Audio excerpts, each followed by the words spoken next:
Welcome back, guys. I'm back with another video, and this video is supposed to be made in the morning. It is the official UFC 324 recap video, so I'll be going over the last 6 fights that I went over in my prediction video and just explaining my thoughts on it. Overall recap. So, this event was crazy. This was a very good start to the year. Great card. It obviously could have been better. We had 3 fights taken off this card that were supposed to be on it, but I think the overall ending, if you look at the whole card, I think it was a really good card. I think it was a success. There were some errors, but it's okay. So let's just start with the main event with Justin Gaethje versus Paddy Pimblett. So yes, Gaethje won by decision. This was a very entertaining fight. It was a dog fight, absolute war. I did get my prediction wrong. First main event prediction incorrect. I had Paddy Pimblett. But if y'all watch my videos before the event, I explained how this is literally one of the most complicated fights to ever predict. Like, you really didn't know what was going to happen. Anything could have happened. By the way, I apologize. You might be able to hear some rain and birds going on in the background. My windows are open, so try to ignore it the best you can. Yeah, Justin Gaethje did get the job done. I did say if Justin Gaethje fought like the best version of himself, he wins this, and honestly, relatively pretty easily. He'll obviously have some difficulty because Paddy's a dog. He will not give up. He's a scouser. But Justin Gaethje won this fight single-handedly. Paddy fought. His game plan was very bad. He only shot like 2 takedown attempts, if I'm pretty sure. Let's see. He was 0 for 5. He only shot 5 takedowns. He landed 0 takedowns. Gaethje landed 3 takedowns because as he was beating him up and beating Paddy Pimblett up to a pole, he started following up with takedowns, throwing him down on the ground and trying to finish him on the ground. Yeah. So this is what pretty much happened. Justin Gaethje fought at the best version of himself. Paddy fought very badly. He thought he could go in there and strike with Justin Gaethje. Even if Justin Gaethje was actually unhealthy and was not going to perform well, if Paddy decided he just wanted to strike, he would probably lose this fight. Why would you fight with someone why would you just stand and strike with someone like Justin Gaethje when you're Paddy Pimblett? Paddy Pimblett, I said before, he can handle himself in the striking, and he's decent at it. But his striking compared to Gaethje, come on, it's a different league. There are levels to this. And he really had no chance for striking like that. So, yeah, he was doomed to defeat. There was no way he was winning this fight. I mean, he still had a chance to win because Paddy can strike, too. He can handle himself, and he's a dog, and he's got a really good chin. He did, in fact, not get knocked out. He should have been finished, 10 times. Realistically, this fight should have ended in the first round when Gaethje hit him with that right hook followed by the right hand uppercut, dropped Paddy clean. He should have finished him. He had Paddy hurt very badly. Definitely should have finished him. It was pretty ridiculous that he didn't get a finish. Paddy was holding his arms down for dear life. Gaethje should have had more intent to finish. He really should have finished this fight. I mean, he gave Paddy more and more opportunities to win, and he realistically should have finished it in the first round. Even if not the first round, he had so many opportunities to knock Paddy out. He should have knocked him out. He should have got the finish, so there wouldn't have been this big risk of him getting robbed or Paddy coming back. And Paddy did start to gain momentum in that third round. Paddy won that round. I mean, he was piecing Gaethje up. Gaethje has lots of bruises. I mean, he's taking a little trip to the hospital, too. Paddy's face, obviously, a complete total mess. Gaethje completely beat him up because Paddy just decided to stand and bang with him. He literally stood in the center. I guess that proves he's a dog, but it doesn't prove he's smart. He's not the smartest tool in the shed. Why would you do that? His coaches said before that he was going to win systematically, using his head and winning with intelligence, intelligently fighting, knowing what to do at the right time. He did not do that. I don't know. His coaches were begging him to take Gaethje down. He was not doing anything. He never even attempted takedowns until past the third round when he was already too hurt to get one. And I told you guys in the later rounds we're going to favor Gaethje. Gaethje's been there, done that. He's fought in so many 5-round fights. This was Pimblett's first time ever making it to the 4th and 5th rounds ever. I told you he wasn't going. I don't think he was going to be ready for this, especially if he decided to strike with Gaethje with not even shooting takedowns. Didn't do any feints. Paddy, I told you he can strike on his own, but comparing it to Gaethje's striking, he's going to get beat, especially when this best version of Gaethje fight. Gaethje, look, he fought like prime Gaethje. He had really good takedown defense. He out-grappled Paddy. He is a former collegiate wrestler, and he's a really good striker. Gaethje dog-walked him. I scored it a 49-46 for Gaethje. Arguably a 48-47. The fifth round was really close. Either way, there's no world where Gaethje lost his fight. Justin Gaethje won the fight. Now, looking at it from a fan space, looking at it from like neutral sides, watching it for entertainment, this was a super good fight. It was a dog fight. It was an absolute war. Definitely fight of the year so far. It did earn fight of the night. It was definitely fight of the night. Because Paddy had a lot of moments in the striking. But that just tells you how good Paddy is. But Paddy has potential. The good news is Paddy's still relatively young. Not that young. He's in his early 30s. So he still has time to come back from this and improve. He definitely, when watching this fight, is going to be pretty frustrated with himself looking back. He probably would have landed the takedowns in the early rounds, and those early rounds would have been key. He just probably he could have only needed one of the first two rounds to potentially steal the fight and win. So yeah, very good performance by Justin Gaethje. He fought like all Justin Gaethje's fights go. Just as an absolute dog. We already knew this by Justin Gaethje. The only thing that was concerning is what version of Gaethje were we going to see. I thought Paddy was going to look even better. Paddy looked worse than he did. Paddy looked good in the Chandler fight and really good in the Bobby Green fight. He did not look good in this fight. His striking's pretty good, but he didn't wrestle, and he failed his grappling attempt. He was never that good at wrestling, but he was always a pretty decent wrestler. He was always a better wrestler than he was striker. So that was just the bottom line. Pimblett didn't fight systematic like his coaches said he was going to do. He didn't fight the game plan that he was supposed to do to win. And even if he did, with this version of Gaethje, he probably still would have lost. It probably would have made it 50-50. Gaethje looked really good. And it was just, if Paddy didn't fight the game plan he was supposed to be, there's no way Paddy wins. So that was pretty much the bottom line of this fight. Justin Gaethje's now the interim champ, the new lightweight interim champion. If the UFC can continue to be the award-winning best company ever, they will give him the title shot against Ilia Topuria. That's what it's supposed to be. It's always been like that. If you're the interim champion, you're automatically guaranteed number one contender, guaranteed next title shot. I've been hearing rumors about him fighting Armin Turkin. He needs to fight Ilia Topuria. Preferably, I think they should fight at the White House. That's a great time to do it. That's what I think. Paddy, I will make my next video will be talking about what's next for the UFC 324 fighters, so I'll go into more on what I think they should do next, but I'll just say, Gaethje should be guaranteed a title shot, and they absolutely cannot pull a Tom Aspinall situation with the interim show. So, moving on to the co-main event, Sean O'Malley versus Song Yadong. This was a pretty decent fight. It's weird, this fight went almost exactly as I thought it would go. Hold on. Yeah, almost exactly as I thought it would go. I thought it was going to be really, really close on the feet, striking. And I thought that Yadong was going to wrestle a little bit, mix it up, and out-grapple O'Malley and not get that much control time, but get some control time, enough for them to steal the round. Guys, I thought Song Yadong won this fight. I'm not calling it a robbery, but I did have Yadong up on the scorecards. I scored it 2-1 Yadong. I thought the wrestling was the difference in this fight. The striking was pretty even. I thought O'Malley for sure most likely won the third round. O'Malley looked good. He was piecing Yadong up. O'Malley's always been a really good striker. And the first round was competitive. It was pretty competitive. I thought Yadong, it was pretty even. I think Yadong was doing better. O'Malley was keeping his range, but he just wasn't throwing enough. Yadong was throwing more. He was blitzing in, closing the distance, landing more shots. He landed a takedown, got control time, landed shots on the ground. I thought that was enough to be a Yadong round. I mean, we can look at the stats of round one. He outstruck O'Malley by 1. He got a takedown.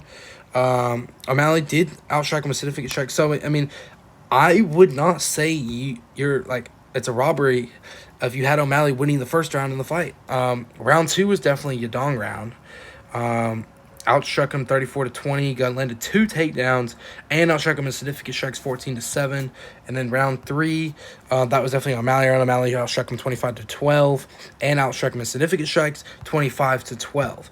So, yeah, I think I'm not mad at this decision. I thought it was a very competitive fight. I'm just saying, if I was the judge, I would have had Song Yadong. O'Malley looked okay.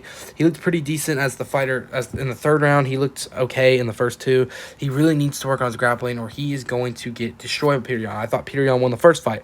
I don't think O'Malley deserves a title shot. He didn't win in good fashion, and there's just better fighters in the division, in my opinion. I like O'Malley, but he's in a really, really competitive division. And I just don't think he's going to ever get that belt back, especially when you have people like Peter Yan, Marab, and Umar in the division. But yeah, O'Malley definitely would not give him a title shot. There's a good chance they will give him a title shot because Dana White loves Sean O'Malley, one of his favorite fighters, and there's a good chance he will get a title shot at the White House. But I heard that Marab's guaranteed a title shot against Peter Yan, so that should be what they do. And Yadong, it's tough. I thought Yadong won. He still fought really well. I'm not the judge, so it's not my opinion. We'll see what's next for him. I'll go over what I think should be next for him in my next video. So that's what I think for that. Third fight, Waldo Cortes-Acosta versus Derrick Lewis. I got my pick here wrong as well. I picked Derrick Lewis, but to be honest, this fight was also really hard to predict. There was lots of fights that were really hard to predict in this card. Yeah, I figured that someone's getting knocked out in the first round. These are two really big boys who love to knock people out. I knew Waldo had the wrestling. He did not want to wrestle. I figured he probably wouldn't want to wrestle. I just figured he'd want to stay on the feet based off his last fights. He's had tons of success on the feet, coming off lots of knockout wins. Lewis is also coming off a knockout win going into this fight. Yeah, but bottom line of this one, Derrick Lewis is 40 years old. He's really slow. He doesn't have much left in the tank, and it's probably time, maybe one more fight, hang the gloves up. Yeah. You never know what's going to happen when a Derrick Lewis fight. He'll probably win one. He'll go on a losing streak. He'll win again. He'll go on a winning streak. You really don't know. Yeah, but Derrick Lewis looked really slow. In the first round, they both were not throwing a lot, but Waldo was controlling the pace, out landing. And then the second round, how he finished, Waldo hit him with the right hook. It caused Derrick Lewis to go off balance, so he slipped and fell, and then he just sat there on the ground like Waldo wouldn't just go down and finish him, and he went down and started hitting big shots on his face, and he wasn't defending himself, so he just pretty much gave up. And that's just a sign that you're old, and you need to let it go. You're not the same fighter anymore, and it's over. So that was the bottom line. Waldo's way younger. He's way more fresh. He's stronger. He's just better. He has more potential. And Derrick is 40 years old. It was a pretty good fight, but there wasn't a lot being thrown on each side. I'm not huge on Waldo Cortes-Acosta. That's what I was saying before. That's why I picked Lewis to win. I think he'll probably lose his next fight. I think he's one more fight away from a title shot if he wins, but I think he will lose his next fight. And I will explain a lot what I think about what's next for Waldo Cortes-Acosta in my next video, because I have some interesting theories with the heavyweight division. So that's what I think about this fight. Next fight for that, fourth fight, Natalia Silva versus Rose Namajunas. This was actually a decent fight. Natalia Silva did not fight well. I'm not saying quite robbery, but I thought it was like noticeably a little clear that Rose won this fight. I had it 2-1 Rose, arguably 3-0 Rose. Rose looked good in this fight. She didn't look great. I think part of the problem was Natalia just did not look good at all. She wasn't throwing. She was getting outstruck. There was lots of good grappling scrambles in this fight. Thought it was pretty even, the scrambling. I thought Rose probably out-grappled her a little bit, especially in that third round. I'm trying to remember more details on this fight. I remember that I had Rose up 2-0 going into the third round because Silva just wasn't throwing enough, and she was getting she was getting out-grappled. So, yeah, I wish they had control time up here. I want to see the control time. The striking was pretty even. Okay, I'm not calling it robbery at all, but I mean, I'm saying if I was a judge, I had Rose winning. I think a lot of people would agree. I mean, they were all booing Silva after the fight. Natalia Silva looked a lot better against Alexa Grasso. She's going to have to look a lot better if her next fight is against Shevchenko. She will definitely lose very easily. Probably like a 50-45 or she gets finished. Rose, on the other hand, still looked really good despite her age and everything going on with her in her career. It's pretty disappointing. She's going to have to go back to the drawing board because I thought she won this fight, and I would have been good for her. She probably would have got a title shot, which would have been a really good fight. Valentina Shevchenko versus Rose Namajunas. I think Natalia Silva still has potential to be champion. She's going to have to fight way better than that. We've seen people have bad performances and then come back even stronger. She got lucky. She got away. She got a win, but she's definitely going to have to look a lot better in the next fight, especially if it's a title fight. Okay, main card opener, 5th fight, Arnold Allen versus Jan Silva. Yeah, this was a really good fight. Probably the second best fight on the card, in my opinion. This was also a war. Jan Silva barely went out. I had Jan Silva up 2-1. It was very close. I predicted this fight was going to be pretty competitive. Not as competitive as this fight, like as it actually was, but I predicted it would be pretty competitive. Arnold Allen is good, you know. He's a decent kickboxer. He's got a weird, awkward style. It's really hard to knock out Arnold, especially because Arnold Allen also has a really good chin. Jan Silva was getting hit with lots of shots, but Jan Silva started looking better as the fight went on. He started hitting him because I thought Jan Silva was the better striker before this. I actually predicted Jan Silva to get a finish. If not, I could see it easily going the distance. It did go the distance. Arnold Allen is a very hard guy to knock out, but this was a really good fight. Jan Silva looked decent. He looked decent. I think Jan Silva was looking better before like Diego Lopez fight. I think he's not looking just as good, but Jan Silva still looked decent. Arnold Allen looked decent. I just thought Jan Silva did better. He outstruck Allen in the later rounds. He landed more damage, in my opinion. Allen was landing some big shots too. But the bottom line was Silva was pushing the pace, and he was landing big shots. And yeah, he did. It was very close. It was very competitive, but Silva did enough to win. He really wants that belt. I think he's literally autistic from what I've seen. I mean, did you guys see that video of him in the room with the belt? And he just had like a, I don't know, autistic breakdown. Yeah, he is not good enough to become a champion at featherweight division. Volk would beat him. Mosvar would beat him. Murphy would probably beat him.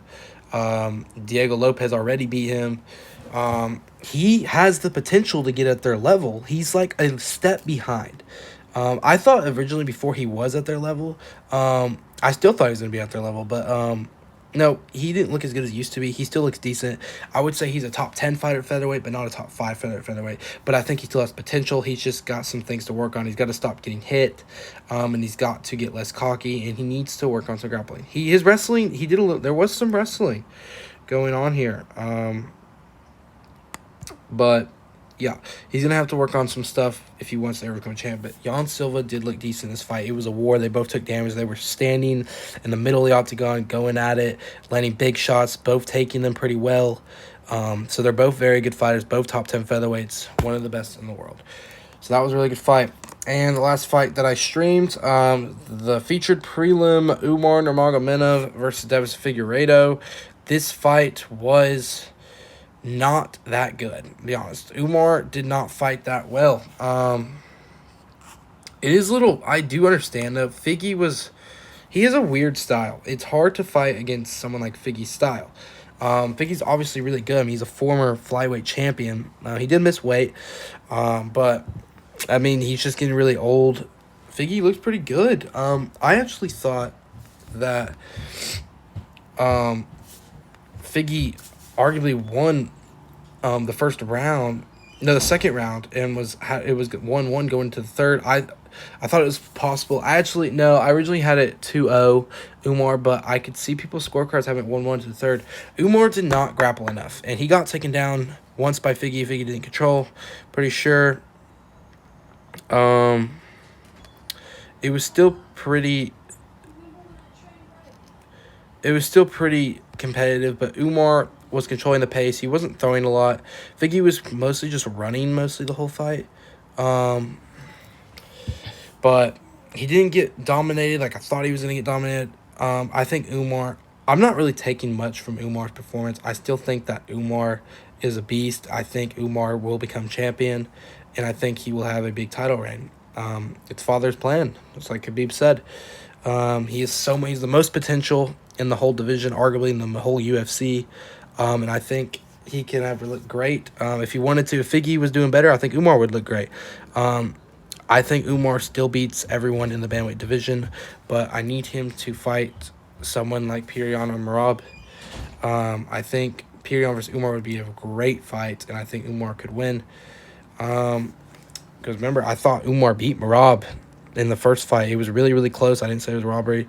But if I was a judge, I had Umar winning, even though it felt like Merab won. But yeah, I think the UFC is disrespecting Umar by making him fight Figgy. But I do think since they did make him fight Figgy, he need to win in a bigger fashion. Potentially get a finish. I don't remember the last time Umar ever got a finish. He needs to get a finish if he wants to get respect from Dana White, because that's what Dana White likes. He still outstruck him. Umar is a decent striker. The striking got it done for him. And he did out-wrestle him. He did wrestle a lot. But he didn't wrestle enough as he should have. And he didn't control the paces enough as he should have. He didn't throw enough. But yeah, he definitely won this fight. And yeah, those are all the fights I streamed. This was a good card. You know, Perez upsetting Charles Johnson was a good one. Josh Hockett, dude, is corny. You also see the interview. Ty Miller looked really good in the finish. Alex Perez still looked decent. Nikita Krylov and Modestas didn't look that great. Krylov still has chin in the air, but he ended up getting a finish. We had like 3 buzzer-beater knockouts. Andrei Poliev looked good. He deserves to stay in the UFC. He was supposed to, I thought he was going to get chinned brutally in the first round, but he was taking these shots, especially after he got dropped. But Gottler still looked good. He's a good fighter, and I think he needs a ranked opponent next. So that is the whole card breakdown. I was specifically only going to go over the last 6 fights, but kind of do a smaller review of the whole card. Let me know what y'all think about UFC 224. What did y'all think? Was it a good start to the year? Good first card for Paramount. Good first main event. Yeah, Justin Gaethje and Paddy did win fight of the night. I forgot who won performance of the night. Who did win performance of the night?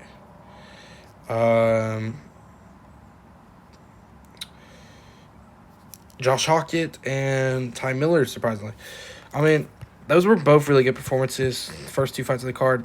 I think it's deserved, but I think I would have given it to Gaethje probably. They just gave him fight of the night. It was definitely fight of the night, but I thought the performance of the night too.